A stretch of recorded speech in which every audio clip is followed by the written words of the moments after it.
cores e uma inclinação. Seja quem for, quero chamar-lhe meu Senhor. Exemplos ligados de Deus. Olá, queridos ouvintes do podcast Clamões da Clarice. Nosso podcast de hoje nós falaremos sobre as encruzilhadas de Deus de José Régio. Na verdade, José Régio é um pseudônimo usado por José Maria dos Reis Pereira, que é o nome do autor verdadeiro. Como de início, nós falaremos um pouquinho sobre a vida do autor, depois contextualizando um pouco da sua obra, comentar alguns aspectos sobre. De início, José Maria, ele nasceu lá em Vila do Conde, em 1901, aproximadamente, lá em 17 de setembro. Ele foi formado em letras pela Universidade de Coimbra. Ele viveu a maior parte da vida dele lá em Porto Alegre, lá entre os anos de 1928 e 1967, mais ou menos uma média. Ele foi professor durante mais de 30 anos, lá nessas escolas que são muito conhecidas por liceu, É muito comum a gente ter esses liceus aí espalhados pelo país. Ele foi possivelmente o único escritor de língua portuguesa que dominou, assim, a gente pode dizer assim, que dominou com maestria os gêneros literários, como a poesia, No caso, ele atuou ali como poeta, dramaturgo, romancista, novelista, contista, ensaísta, cronista, jornalista, crítico, autor, memorialista, epistológrafo, historiador, entre diversos outros gêneros literários, Ele foi, assim, realmente um mestre. Ele foi, inclusive, um dos fundadores da revista Presença. Ele também foi editor dessa revista e diretor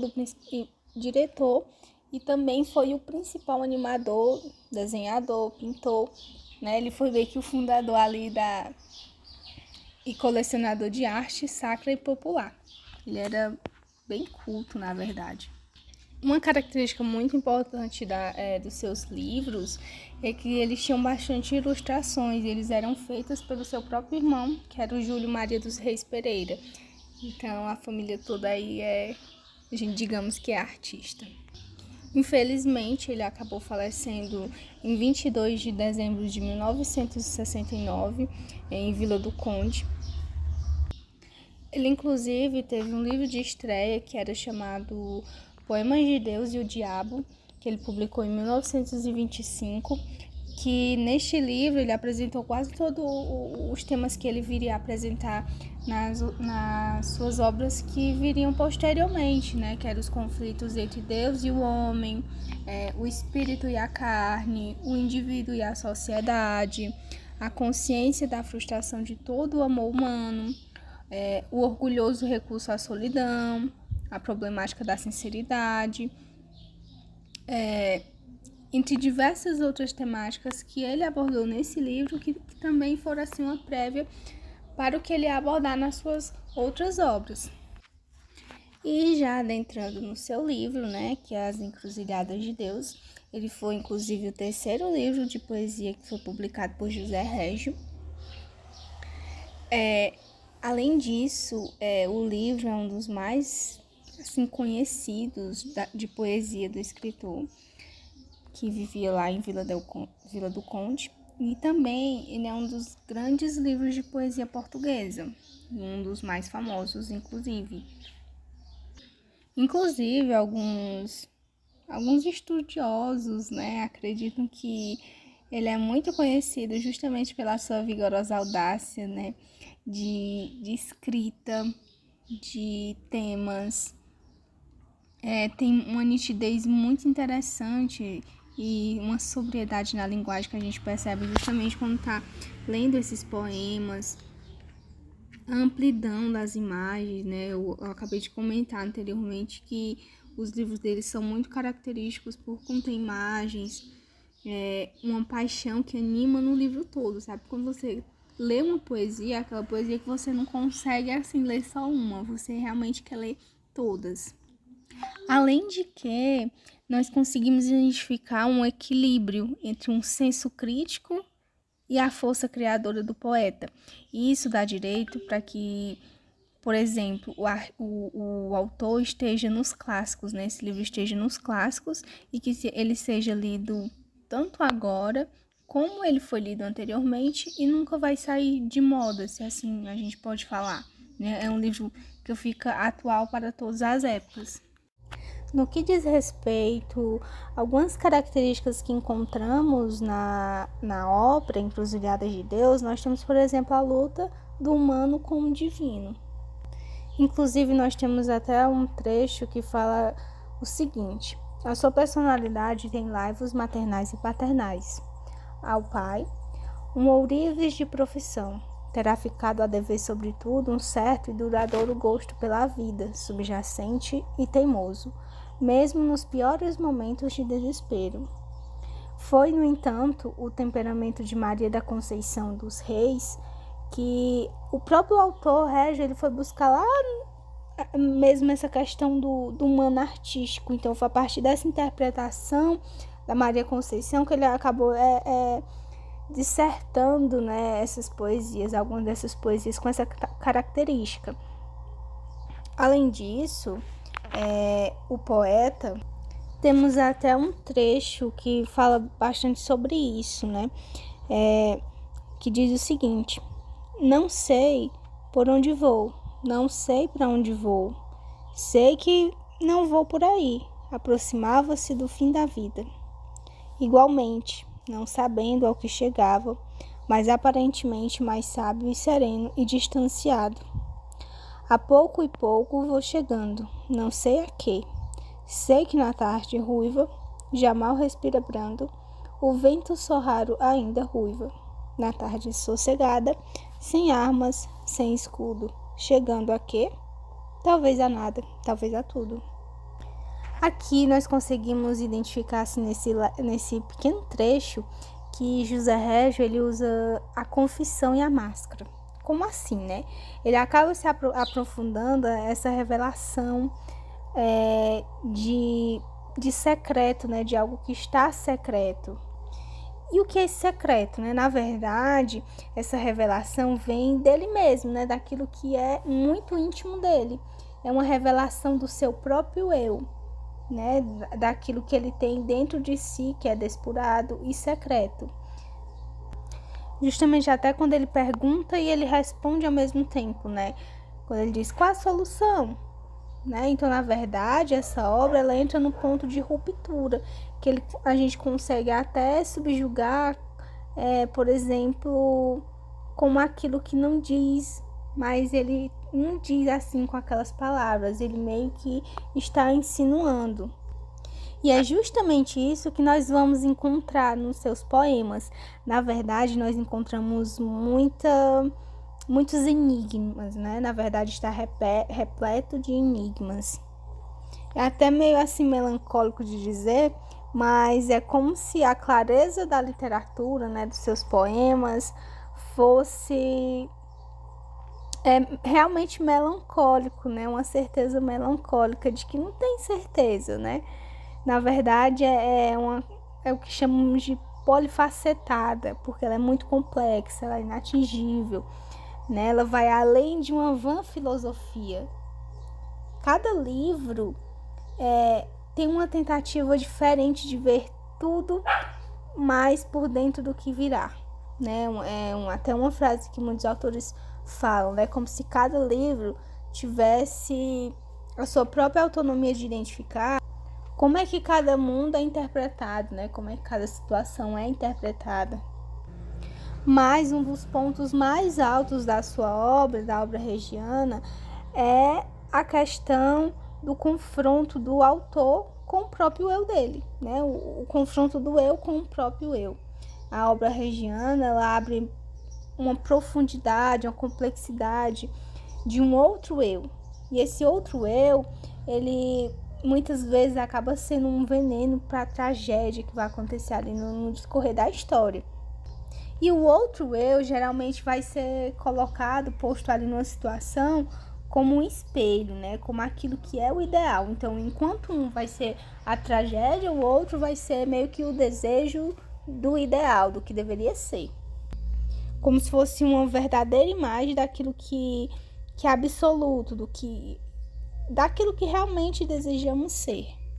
E é justamente por isso, por esse confronto de dois eus, né, na verdade, que nós podemos inferir que o drama regiano é como se fosse uma luta entre o humano e o divino, né, entre esses dois eus, na verdade. Porque dentro de si é como se tivesse uma tentativa de ascensão daquilo que é absoluto. E o que é isso? É como se fosse o positivo e o negativo.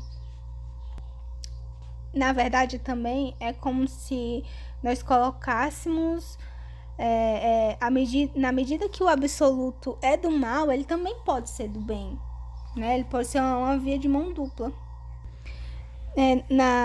Nos seus temas, o mal, ele não é visto simplesmente como uma tentação. Por exemplo, quando ele diz, eu sou o tentador, não o tentado. A imaginação dos homens é estreita, só ao mal chamarem eles a atenção, como se Deus também não tentasse. Né? Diz o bobo anjo da rainha da sedução, lá na peça do mar. Isso é o que está escrito lá, né? Dito lá. Então, nós vemos essa complexidade, né, do próprio autor, com esse confronto dos dois eus, entre o bem e o mal. Então, são temáticas que nós encontramos bastante nessa obra, nesse confronto do humano com o divino. São características muito marcantes da obra. Outra temática que também nós encontramos é a questão do Deus e o diabo. Né? Por exemplo, no livro de José Régio, Poemas de Deus e do Diabo, contém um pensamento religioso, né? Que Deus já remete a algo que é religioso. Então, nessas linhas poéticas, o autor ele faz essa transposição, né, das cenas bíblicas, da tentação de Jesus no deserto. Então, faz realmente essa intertextualidade. Ele utiliza até a figura do homem, né, na Bíblia. Por exemplo, ele utiliza o homem nu, né? A figura do homem, todo nu, desfigurado, isso são trechos, tá? Todo nu e desfigurado, em cujo rosto enxangue, e as suas lágrimas corriam misturadas com todo o seu sangue, e de alguém que ria num riso que espantava, um riso tenebroso e cheio de atração, com um fogo dentro, como a boca de um vulcão. Então, nesse conflito dramático aí que nós encontramos nesse trecho, percebemos essa descrição do homem, né? Realmente, como se fosse o Adão, né? Da Bíblia, todo nu, desfigurado, né? Então, utiliza essa referência da Bíblia também. Nós temos até outro trecho que vai falar sobre a questão de Satanás, né? Essa parte mais do divino, do diabo, essas coisas. O trecho é o seguinte: dois vultos desmedidos constituem, no fundo, o destino fatal de cada ser humano. Então, nessa situação, o poeta ainda adianta: a noite em que isto foi, não sei lá, mais tarde no Cântico Negro. E o poeta também ainda volta para reafirmar a convicção de que cada pessoa humana possui uma personalidade, que essa personalidade ela acaba sendo obrigada por uma questão de opção realmente de religião, uma opção misteriosa entre Deus e o diabo. Né? Embora ele esteja se referindo apenas a si próprio, ele também vem falar de todos, né? De Deus, do diabo. E nós temos até um texto que também fala sobre isso. Deus e o diabo é quem me guiam, mas ninguém. Esses são poemas de Deus e do diabo, tá? Trechos deste poema. E no mesmo livro ele ainda adianta, seja quem for. Esse seja quem for, ele está se referindo a Deus ou Satanás, tá? Seja quem for, quero chamar-lhe meu senhor, acolher-me os seus pés como um escravo.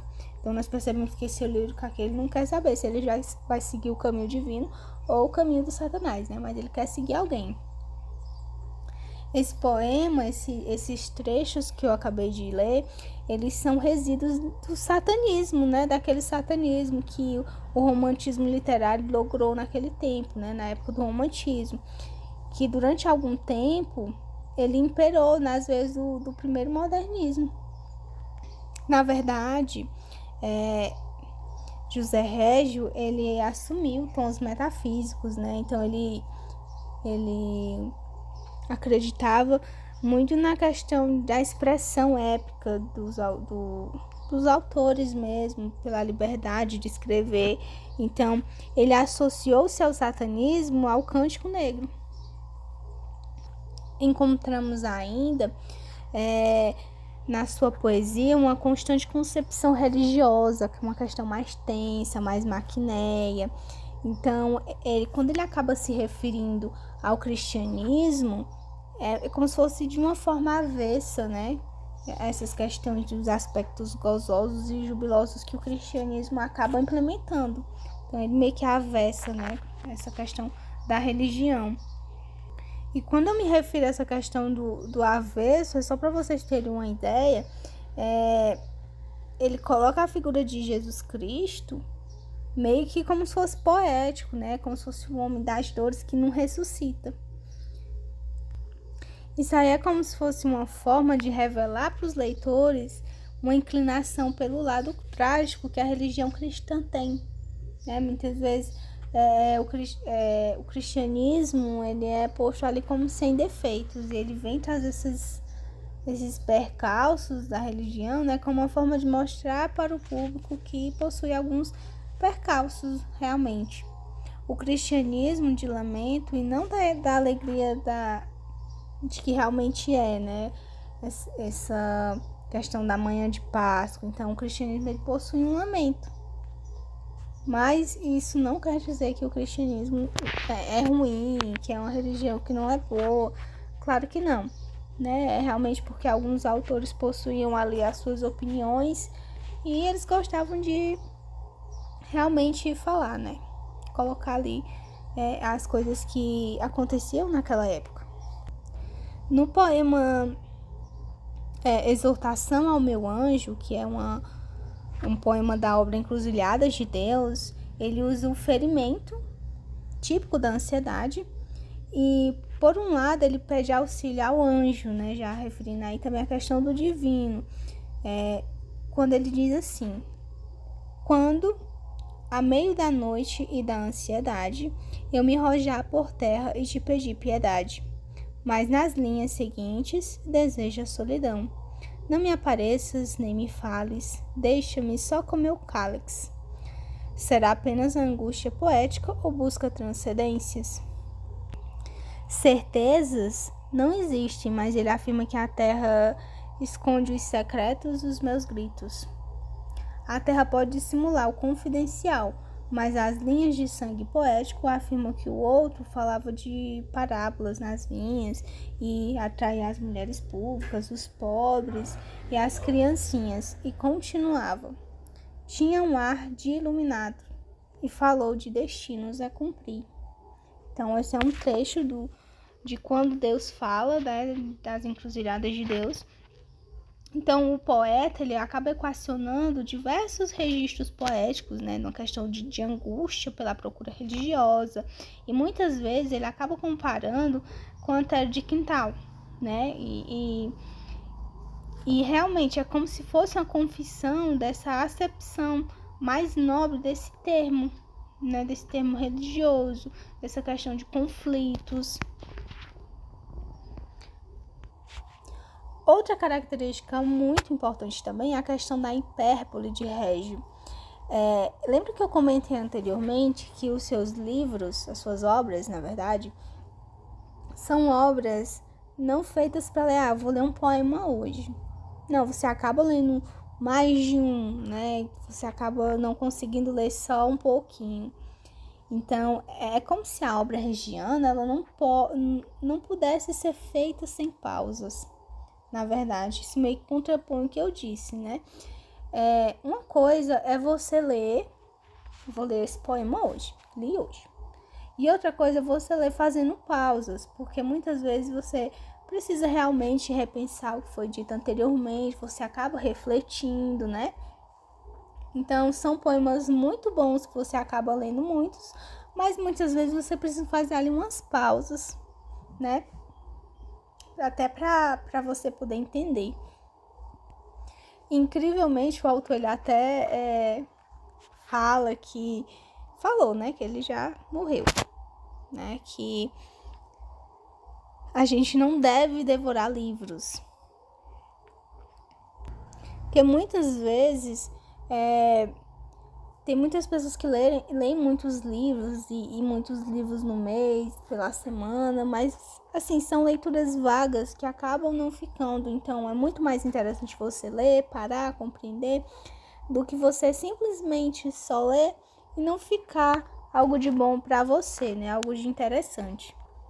O próprio autor, ele não era aquele leitor voraz, né? Ele preferia saborear a leitura. Ele lia devagarzinho e depois ele acabava voltando no texto para realmente entender, né? A literatura dele realmente é assim também. Inclusive até quando ele afirma nesse trecho: a minha vida é um vendaval que se soltou, é uma onda que se alevantou, é um átomo a mais que se animou. Não existe sinal stop, mas talvez fosse conveniente para escutar. Afinal, o que é a vida? Não será como ela salienta no cântico negro, o longe e a miragem? Então, por esse motivo, o autor acreditava que a sua literatura também merecia ser saboreada, né? Ler com calma, entender, justamente por esses aspectos aí comentados. E para fechar, né, acima de tudo, a personalidade literária do autor, José Régio, ela está longe do deslocamento situacional da escrita contemporânea. Na verdade, o que existe é como se fosse realmente uma enorme galeria de nomes que o sangue dele acabou refletindo, né, através desses nomes, esses pseudônimos de outros autores. Ele acabou influenciando muitos autores. E muitos leitores também, né, nessa questão de como surgiu a vida, né, do mistério da vida, da religião, dessa procura do sentido para a existência humana. Ele realmente colocou um pulguinho atrás da orelha, né, para que as pessoas pudessem realmente refletir sobre o cristianismo, sobre a ideia de que Deus habitava nele, como essa percepção muito forte, que justamente é o que levava ele a ter um desejo insaciável de ser concretizada essa questão do Deus realmente, desse sinal de Deus. Fosse que sinal fosse, né? Mas ele acreditava que existia um sinal ali. Mas essa matriz, ela nunca chegou, né? Esse silêncio acabou meio que realmente fazendo aqueles 3 pontinhos, né, em uma história. Mas assim, em conclusão, o poeta ele foi um poeta insaciável buscador de Deus. Ele realmente falava sobre essa questão religiosa nos seus poemas. Ele se referia muito ao cristianismo, mas ao contrário do que muita gente pensa, ele não estava ali para subjugar a religião, né? Na verdade, ele acreditava que os grandes valores do cristianismo, a mensagem que Cristo queria repassar para o homem era que ele sempre o impressionou, né? Cristo sempre impressionou ele. Ele trouxe para o mundo muitas coisas boas, né? Coisas que temperavam a democracia, que não podia ser apenas algo formal. Então, Deus ele estava acima de tudo. Ele era um homem religioso. Acreditava até, inclusive, que essa divindade, esse algo que ele achava ser religioso, era a liberdade. Nessa questão da autonomia de liberdade, que ao mesmo tempo que fornecia uma angústia no seu ser mais íntimo, também trazia uma paz. Nessa questão aí da contraposição, né, entre o bem e o mal, que ele tanto fala nos seus poemas. Mas podemos dizer que o autor ele realmente trabalhou questões religiosas, questões espirituais, né, entre o Deus e o diabo, mas ele trouxe características, trouxe impressões muito importantes para o modernismo português. Né? Esse é apenas um pouquinho dos trechos da sua obra, tanto que cada obra tem vários poemas, então é interessante que vocês escolham uma obra dele para ler, né? É sempre importante, a gente acaba focando mais nos autores brasileiros, né? Sendo que os portugueses ali foi meio que começaram tudo ali. Então é isso, pessoal. Espero que vocês tenham gostado. Esse é o nosso último episódio. Então, se vocês quiserem compartilhar com os amigos, é isso. Um beijo e até mais. Tchau!